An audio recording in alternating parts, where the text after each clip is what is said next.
கதையாவும் பேச பல ஜென்மம் வேண்டும். ஏழு ஜென்மம் ஒன்றாக சேர்ந்து உன்னோடு இன்றே நான் வாழ வேண்டும். காலம் முடியலாம், நம் காதல் முடியுமா? நீ பார்க்க பார்க்க காதல் கூடுதே.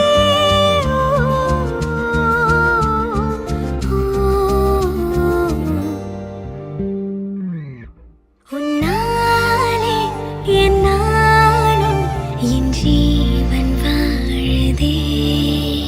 சொல்லாமல் உன் சுவாசம் என் மூச்சில் சேருதே. உன் கைகள் கோர்க்கும்